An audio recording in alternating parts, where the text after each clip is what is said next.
ओ काय आणलंय तू? अरे वा, काय करायचं मग? ओके, चला तर मग आज आपण करणार आहोत सोलापूरची स्पेशल अशी भेळ। इथं हे मी चुरमुरे घेतलेले आहेत। आपण जसा चिवडा करतो तसं फक्त हळद मीठ लावून इथं चिवडा करून घेतलेला आहे। बारीक चिरलेला टोमॅटो, बारीक चिरलेली इथं कोथिंबीर घेतलेली आहे, बारीक शेव, फरसाण आणि ही जी चटणी आहे, आपण जी पाव चटणीला चटणी केली होती तशीच चटणी इथं मी केलेली आहे। तुम्ही ती रेसिपी जाऊन चेक करू शकता, मी इथे डिस्क्रिप्शन बॉक्समध्ये देईन ही रेसिपी।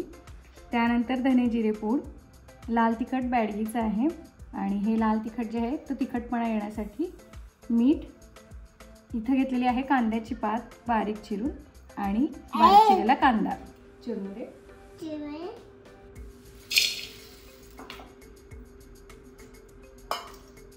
टोमॅटो,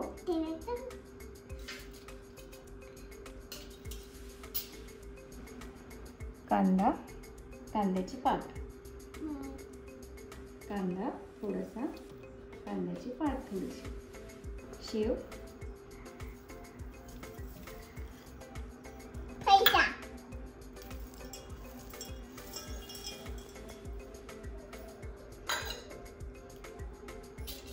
थोडीशी धने जिरे पूड,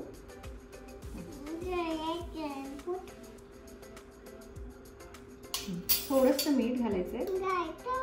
थांब एवढंच घाल। आपण इथे चुरमुऱ्याला मीठ हळद लावून ऑलरेडी घेतलेलं आहे, त्यामुळे अगदी थोडंसंच मीठ इथे मी घालते।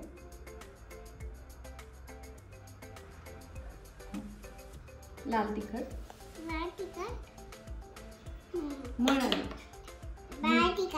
बॅडगीचे लाल तिखट,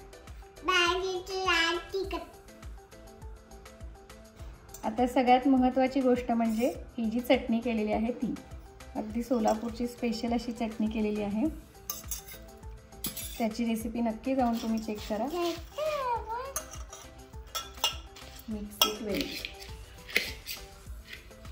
व्यवस्थित मिक्स करायचे।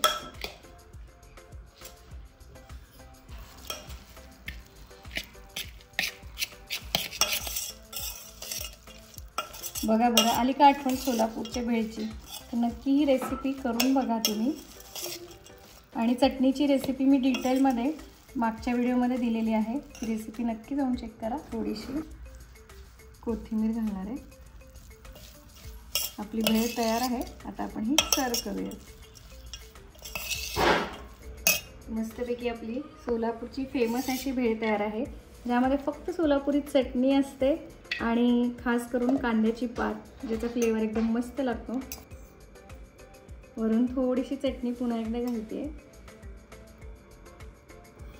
आणि गार्निशिंगसाठी शेव, कोथिंबीर